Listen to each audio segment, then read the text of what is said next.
இதே திருச்சி சிறகனூர்ல 5 ஆண்டுகளுக்கு முன்னாடி நான் சொன்ன வாக்குறுதிகளை நிறைவேற்றி காட்டிட்டு இன்றைக்கு மக்கள் முன்னாடி தெம்பா நம்பிக்கையா நிக்கிறேன்.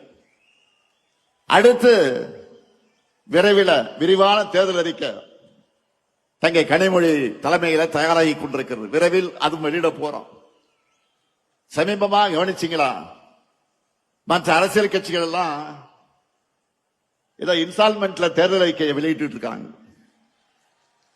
அதுல என்ன அறிவிக்கிறாங்க? நம்முடைய திராவிட மாடல் சார்பில் நாம் நிறைவேற்றி கொண்டிருக்கக்கூடிய திட்டங்களை டாப் அப் பண்ணி அப்படியே காப்பி எடுத்து அறிவிக்கிறாங்க. அவ்வளவுதான்.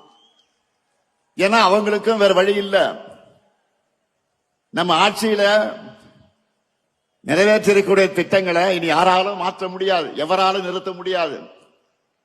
யோசிச்சு பாருங்க, நாம வழங்குகிற மகளிர் உரிமை தொகையை யாராலும் நிறுத்த முடியுமா? முடியவே முடியாது. அப்படி அவங்க நினைச்சால அவங்க வீட்டு பெண்களை அவங்களுக்கு கட்சிக்கு ஓட்டு போட மாட்டாங்க, வீட்டை விட்டு வெளில அனுப்பிச்சிடுவாங்க. அதனாலதான் இப்ப அதிகப்படி தெரிவிக்கிறாங்க. அடுத்து பள்ளி குழந்தைகளுக்கான காலை உணவு திட்டத்தை யாராவது கை வைக்க முடியுமா? சொல்லுங்க, முடியுமா?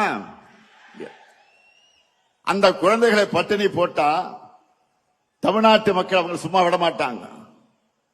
அதே மாதிரி பெண்களுக்கான விடியல் பயண திட்டத்தை அவங்களால மாற்ற முடியுமா?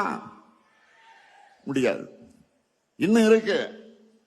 உயர்கல்விக்கு உறுதுணையா இருக்கிற புதுமை பெண் திட்டம், தமிழ் புதலன் திட்டம், நான் முதலன் திட்டம், இதையெல்லாம் தடுக்கவோ நிறுத்தவோ எந்த கட்சியாவது யோசிக்க முடியுமா? முடியாது. அது மட்டுமல்ல, முதியவர்களுக்கு வீடு தேடி ரேஷன் தரக்கூடிய தாயுமானவர் திட்டம், வீடு தேடி மருத்துவம் தரக்கூடிய மக்களை தேடி மருத்துவம் திட்டம், இதையெல்லாம் தொடர மாட்டோம் எந்த கட்சியாவது வாய் திறக்க முடியுமா? முடியுமா? சொல்லுங்க. இப்படி எவராலும் மாற்ற முடியாத திட்டங்கள் தான் இந்த முத்துவேல் கருணாநிதி ஸ்டாலினுடைய திட்டங்கள். அவங்களுக்கு தேர்தல் அறிக்கைக்கு கண்டென்ட் கொடுக்கிறத இந்த ஸ்டாலினுடைய திட்டங்கள் தான்.